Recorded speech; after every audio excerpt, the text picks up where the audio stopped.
hard disk was 300 GB. The server specifications that they provided us with is less than even the laptops that we are using here. That is what they are presenting to us, that they were hosting the entire election infrastructure in these elections. It was not possible. Why I've put that image? It's very important we know. I talked about the middleman, Diego Armando Camargo, distributing results. That is the person who you are not allowed to see.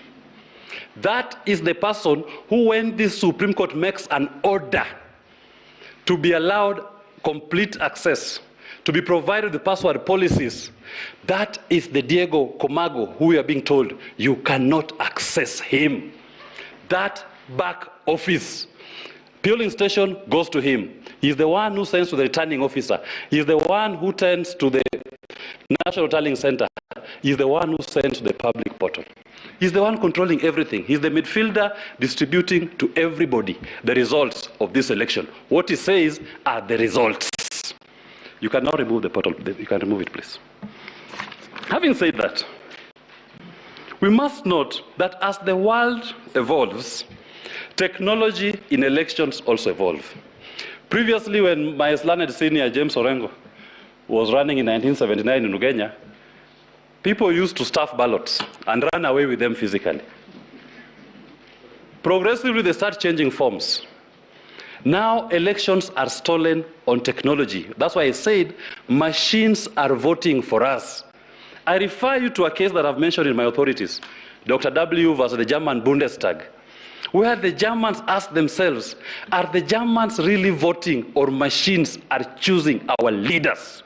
And they said, if the technology does not meet the thresholds of our constitution, do away with that technology until it conforms. In this particular case, we've demonstrated through the registrar's report that the technology that we deployed in this election, even this Supreme Court cannot access it. This Supreme Court order was countermanded by the letter which I have referred to, dated 31st of August. We would like to clarify that such images contain software owned and copyrighted by Expertmatic and is thus IP protected. Providing full access will infringe our intellectual property rights. This court can make orders even to our most highest national intelligence bureau. And those intelligence agencies have provided to our courts under cover or confidentiality their intelligence reports. Why can't Smartmatic do it? Why are they ignoring the court order? Why are they saying we'll not give you? Then they go to Venezuela or wherever they are and keep it to themselves. Are we going to ignore it? I pray that we do not. If it reaches a point that elections are not transparent even to the Supreme Court, and I draw inspiration to the provisions of our laws that provide once a petition is filed, the entire infrastructure of that election, ballot boxes, ballot papers, forms, are submitted to the courts. Ask yourselves, have you been given or have you been handed over to as a court the entire election infrastructure for the presidential elections 2022? The answer is no. It is in the hands of the Smartmatics, and they've said they shall not give you. Do what you want. On to the scrutiny. And I thank you very much, my lords and my ladies, for allowing my application for Form 34A, Book 2 of 2 to be provided. This is the reason why we asked for that form. And I'll show you the mischief of what happened. In 2017, the basic ground upon which this court was able to expose the irregularities was through the fake forms. Fake forms were used in the elections. Remember, ballot is the currency, forms are the returns of that currency. What did Chebukati do in this election? He decided to print genuine forms in excess. He printed deliberately without a commission resolution genuine forms in excess in all the 46,000 polling stations. They were not needed. What did he end up doing? When the party agents raised it, Mr. Chebukati proceeded to send them to all the 46,000 polling stations. All those 46,000 genuine forms, book 2 of 2. So, in your election universe, you are now parallel to the genuine forms from book A. You also have another set of genuine forms, book 2. What has the scrutiny disclosed to us? It has disclosed to us that 50% of book 2 was used. I had requested that we be given book 2 in the entire country. And the court in clarification said, limit it to the polling stations in Ms. Celestine's affidavit. And I took it. It has confirmed what I believed actually happened. Mr. Please point us to the report where that is captured. 50%, if you look at from page 175, sorry. It gets to 50% when you add them. You must do the addition. There are 27 polling stations. In the report? The word 50%. Yes. I can mention the polling stations. But it's not in the report, it's your calculation. My calculation, yes. It's my calculation. It's my calculation based on what the registrars found. Like if you find, for example, Kakamega High School, there was no form provided. For book 2 was never provided. Bomet County, Gorgor School, polling station 2, not provided. Kasagik Primary School, polling station 1 of 1, forms not provided. St. Joseph Kapkerich Primary School, the form was used. Chesentung Primary School, form was used. Kamwai Primary School, form was used. So if you add up from the registrar's report, they come to 50% of those forms that went out. Now, to explain it in a layman's language, because this is very important that we understand. It's like saying, I have printed for every polling station 700 ballot papers. But let me print an additional 700. Then you send all of them to the polling stations. And you issue a gazette notice telling polling stations, when you receive the ballot papers, please return to me 700 untouched. Only use 700. What do the polling presiding officers do when they receive these ballot papers? Book 34, 2 of 2 to be printed. And book 2 of 2 having been printed, it went out to the stations. The gazette notice required it not to be used. It was used, and the registrar's reform has confirmed. How does it work? Let me use a real-life experience of a movie that I watched, because I have time. It's called The Italian Job. Once they conclude, when this gentleman steals and he comes with many lorries, and you can't tell which lorry has the actual cash, similar number plates, similar design, similar make. So it's meant to confuse you, don't know which is the actual truck that has the money. In simple terms, if I steal money on this table, I steal 1 million, I throw 200,000, all of you scramble for it, and I walk out with 800,000, leaving all of you scrambling for the 200,000. You'll never know the magnitude of what I have done. That is the magnitude of book 2 of 2 in our elections. The best example before I cede my time to the court, if you've watched The Wolf, it's called The Wolf of Wall Street.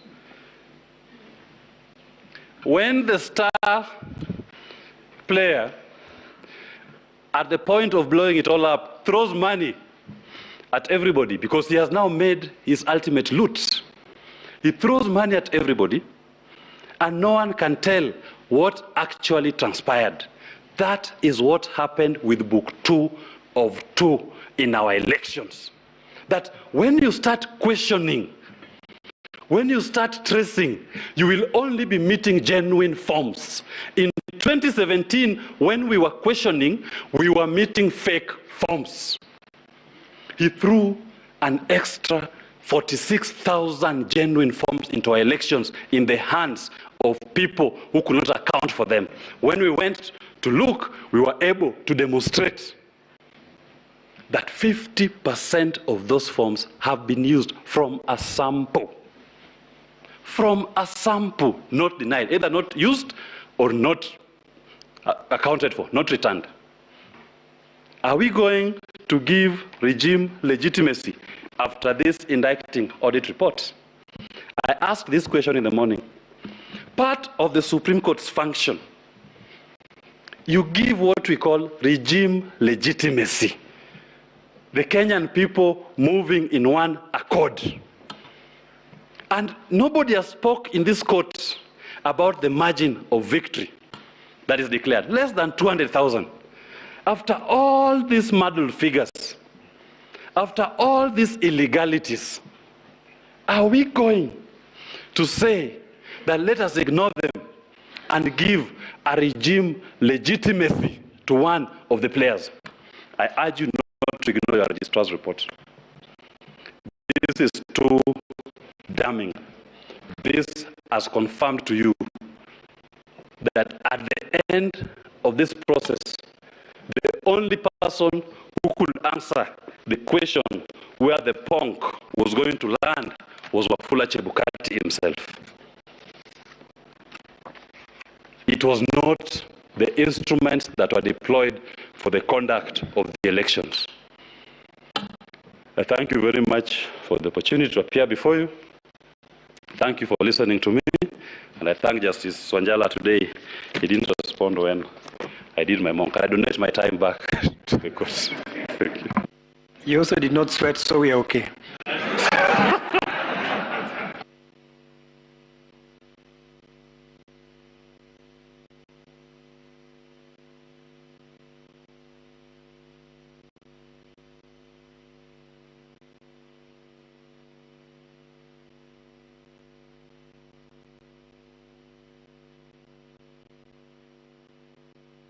IBC.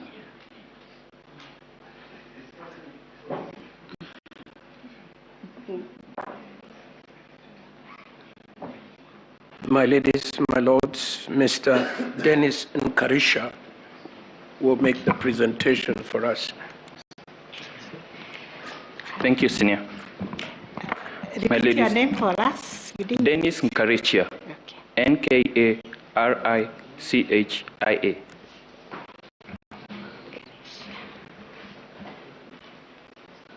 If I may proceed, my lady. Yes, please. I would like to refer the court only to 2 documents generated by the registrar. There is a list of annexures that has R1 and runs for 42 pages, and there's a big report of page 1 to 178 that covers the entire report. My lady, I'll take you to page 15 of the registrar's report, which provides a table to determine whether the IEBC complied with the scrutiny orders. On the issue of ICT, my ladies, I will do order 1, 2, 3, and 4. My lord and senior Mr. Wetangula will deal with the rest of the orders. My lady, for order 1, we fully complied, save for providing the owners of system administration password. The order issued by the court had a security exception, but if it was determined it was too risky to provide something, we were to object and provide an explanation. My ladies, my lords, we objected because those persons once identified, their personal security could not be guaranteed in any way. And that explanation was accepted by everybody. The rest of the documentation that Senior Counsel Mugo said were not provided, my lady, that report says they were provided. The password policy is number 1. The password matrix is number 2. The system users and level access is number 4. Those documents, my lady, were provided, and the registrar noted the same. On the second order, my lady, the one about the server, my lady, I'll come back to it, but there's only one server. Senior Learned Counsel, Mr. Mugo, was economical with the truth, and I will develop it in the responses and queries raised by his agent, Mr. George, who is identified in the annex that the registrars provided. Mr. George is in R2, and he appears as George Joroge, the 13th person in that list. George Joroge, he assigned, he was his agent. So, my lady, access was provided to the server, and you indulge me, I read something that was noted by the registrar on page 17, supervised access. Agents were granted supervised access to the live server through an interactive session.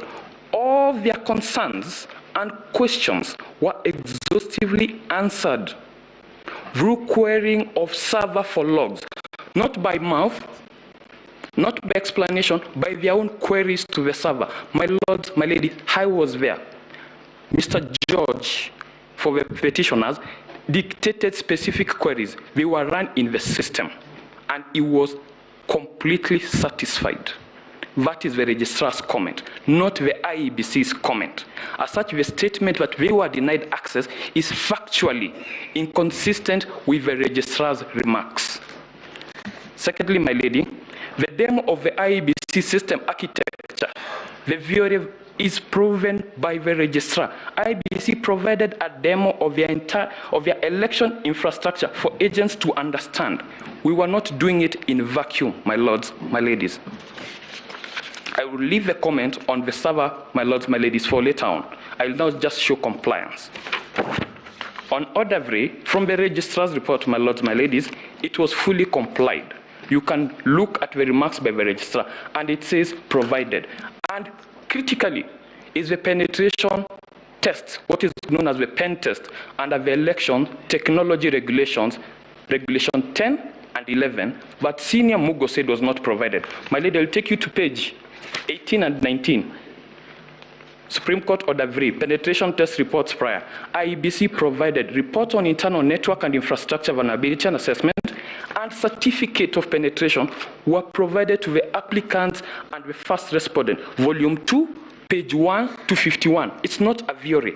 A document was granted, and it had 51 pages. My lady, on Order 4, I can confirm we personally filed under seal all partnership agreements with the court, and the registrar notes as much. So, my lady, contrary to the assertion provided in public by counsel, we fully complied. And the only issue we never complied was partnership agreement provided to court under seal. And the issue of server, yesterday at 1:02 p.m., the court and all parties were issued with a forensic image of Form 34C had delivered and by email, my lords, my ladies. That was compliant. And it had a hash key. And it had a certificate of forensic evidence generated by Martin Nyaga. There is a certificate in court, my lords, my ladies, that the hash key was provided.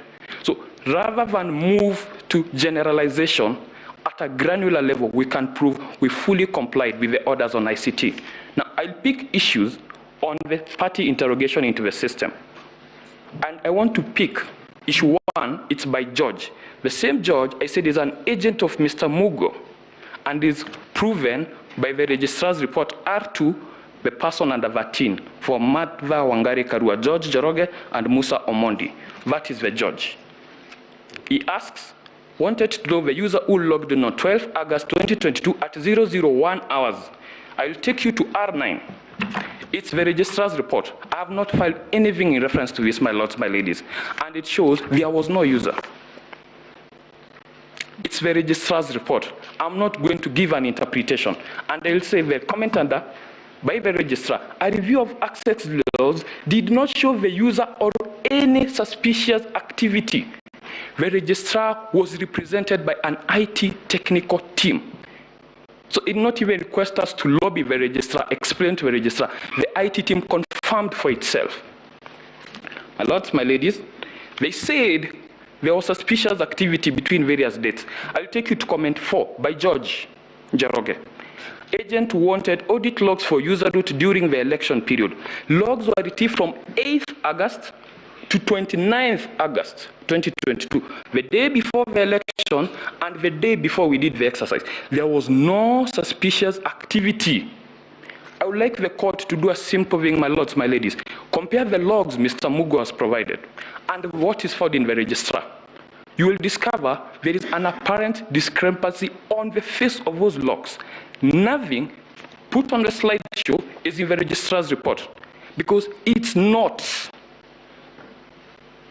He may clarify where he got that, but he'll simply refer to the registrar's report. It's not, my lords, my ladies. Now, when you move over the report, you get other clarification by other users, and I want to pick 3 that are quite pertinent. They say there was no way of ascertaining the date of the server log, and that was the opening comment. At page 22, comment 8 by Victor, agents wanted to know when Form 34C was uploaded. This was established to be 16th August 2022. How could have it been created on 31st August, but you are able to go back in history to 16th August to determine when Form 34C was uploaded? It's ridiculous on the face of it. My lords, my ladies, I'll take you to George again, page 23. The agent requested to see the whole architecture. The whole, not only RTS, not only KIMS, the entire IBC infrastructure, including everything retained in that server. IBC database presented the system architecture and explained the transmission flow. How can you say access was not granted when it was granted the entire architecture, not RTS? My lords, I notice my time is running, and my senior wanted to refer to the forever. I will stop here, but if given time, we can take the court through the entire report and answer every query raised satisfactorily, because it was done.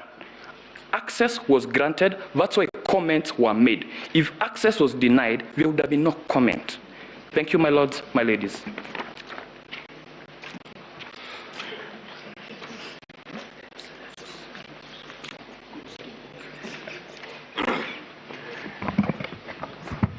If it may please you, the Honorable the Chief Justice, the Deputy Chief Justice, and other distinguished members of the Supreme Court.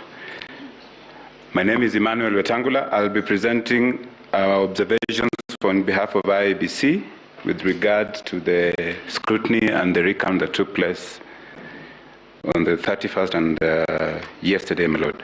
First and foremost, I'd like to thank members of the judiciary who took part in this exercise. It's the most tedious and laborious jobs, and not the most, and most people actually opted to run away.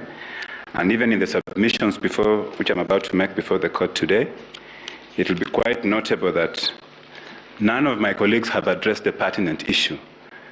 All the results in the boxes matched the results that have been declared by IEBC and the results that were used to declare the president under Article 138.10. My Lord, I'll simply give one example. The application for scrutiny was given by the petitioners, and they identified the stations that they wanted. If this was to be a sample of the entire election, the report bears out the fact that out of the 45 polling stations that were counted, there was no variance of results in the 40 stations, 40 of the polling stations. The report clearly shows that there is no variance of the results with that which was contained in Form 34A. But most importantly, my lady and my lords, there were slight errors which will arise, and it always arises in every election. It's typical to human error. And even to point out this fact, my lord, I was reading the report that was prepared by the Honorable Deputy Registrar. It also has a slight error. And that error was corrected today when you were sent an addendum correcting a mistake that had been done. Number two, my lady and my lords, at page 31, you will note that there's a slight typographical error regarding the date of the election. It's indicated as 8th August 2017. A normal error that any human being will make. But if it were the petitioners, I'm sure they will pray that the entire report be disregarded. But my lord, the most important thing is the environment under which elections take place is a very tense situation. And many a times, slight mistakes will occur. For instance, the sealing of documents, the misplacement of one or two things. The only complaint I've had my learned colleagues, Mr. Awele complain about, Ms. Mboshe, and Mr. Willis Otieno. It's about material not being placed in envelopes. But of utmost importance is having been present with every ballot that was counted, it tallies with what was given to each of the candidates. But most importantly, the allegation the petitioners have made and have been running around with is that election results were being taken from one candidate and being added to another. That fact was not proven. This is their case. And if at all there was any variance in the results, I believe Mr. Willis Otieno will have sung for us a new song today, but he didn't. And that confirms that actually the results are believable. And my lords, these are the results that were transmitted through the results transmission system, first and foremost, having been final. Secondly, these were the results that were physically delivered by the returning officers to the tallying center at Bomas. And my lord, if the registrar confirms that from the boxes that the court has sampled, there's absolutely no variance, then we wonder what the complaint is. The slight variances or slight mistakes that were noted, which I will just highlight one of them, that one of the parties picked up on. This is number 38 on the list of the polling stations, Kiheo Primary School. One of my colleagues for the petitioners made reference to it. Despite the absence of the counterfoils, but each of the ballots present matched with the result that was declared for each of the candidates. I wonder how accurate an election can get if this is not it. But mistakes will always happen. And even in the report that is before us, we have noted that actually mistakes actually do happen, and they happen all the time.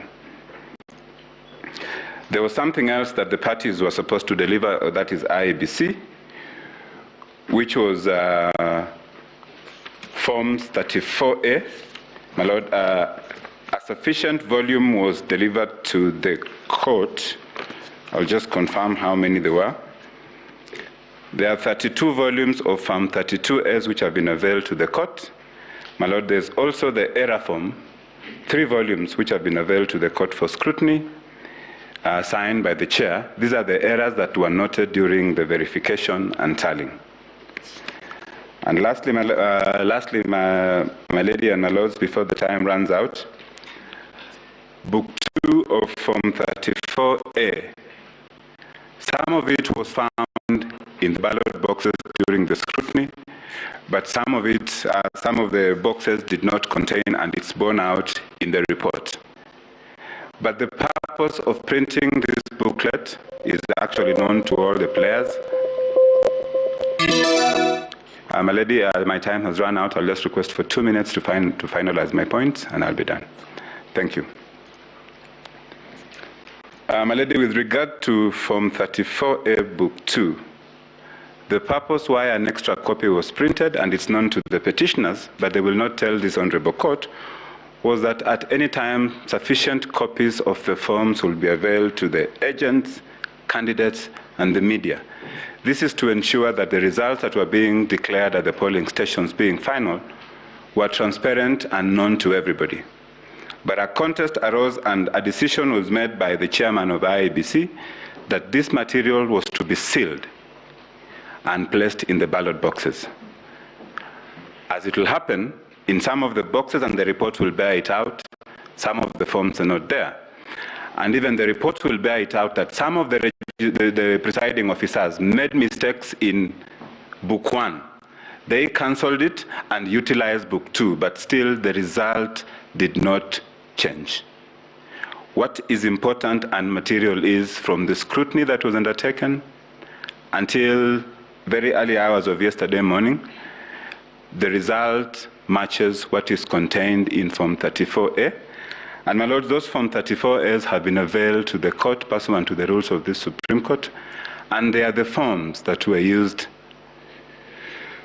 to declare the results of the election upon the completion of the exercise. Similarly, these are the same forms that were transmitted through the results transmission system, and they match each and every other form that was given. Lastly, and very lastly, there was in one station in Kakamega where the Form 32As were not availed, and affidavits to that effect have been given, and the reason is that because of an outbreak of violence, the affidavits will bear it out. With those few remarks, my lady and my lords, Professor Mugai is asking for a donation of the time, but it has run out. Thank you very much.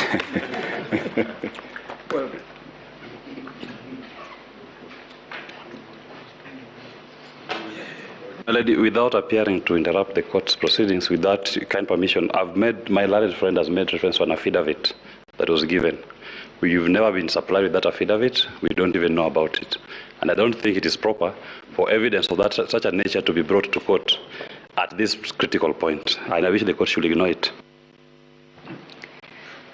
I don't think we are aware of it because we closed the filing of proceedings in this matter.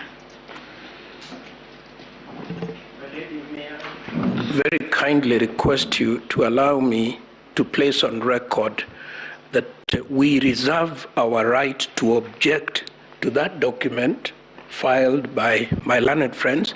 First, because it was filed without leave. Secondly, because no other party has had the opportunity to do the same. Thirdly, because from what we hear now, it may very well contain falsified documents.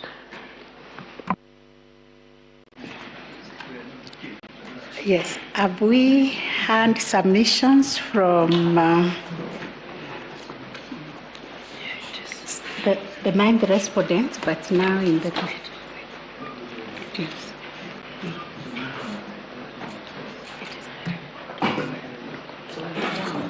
Yes. Madam Chief Justice will be making a formal application for the document tendered by Learned Counsel Mr. Mulgo to be expunged from the record. But first things first, we shall respond pursuant to the order issued by the court. We were to orally respond. Yes. Not to use that opportunity for other filings.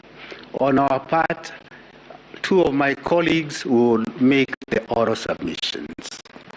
Please, that was not within the... Please allow us the 15 minutes. We hadn't started making the submissions.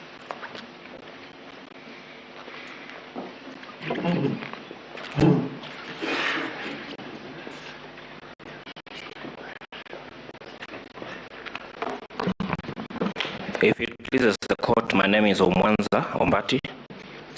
I'm going to present the first part of the comments about the scrutiny report. And the second part will be presented by my learned friend, Senator Hilary Sigei.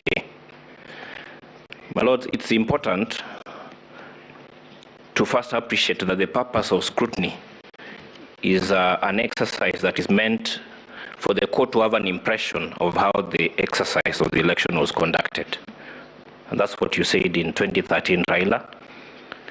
And secondly, also it's important to note that part of the process of scrutiny is to audit the election and make sure that the numbers are backed up by the paper trail. In the request for scrutiny that was done by the petitioners, my Lord, Chief Justice and members of the Supreme Court, the request was targeted. You'll find that particularly in petition number 5 and also the affidavit of Arnold Oginga, paras 81 to 91. That is where the scrutiny was ordered, and when you retire to consider this matter, my lords, I request that you restrict them to their case.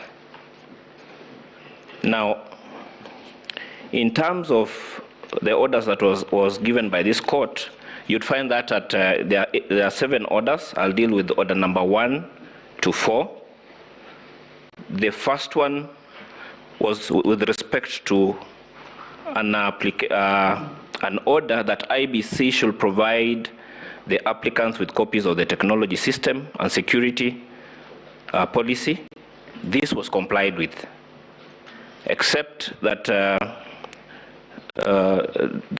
applicants also wanted the names, specific names of the system administrators. My lord, this will not be possible because then you would expose system administrators to danger. The second order is with respect to a supervision of the servers, to have access to the servers of the National Tallying Center, to demonstrate how Form 34C was dealt with. The forensic image of the 34C was granted, and all parties were also given time to interact with this server the whole day. Now, the third and more important, part of that order also was to see whether there was any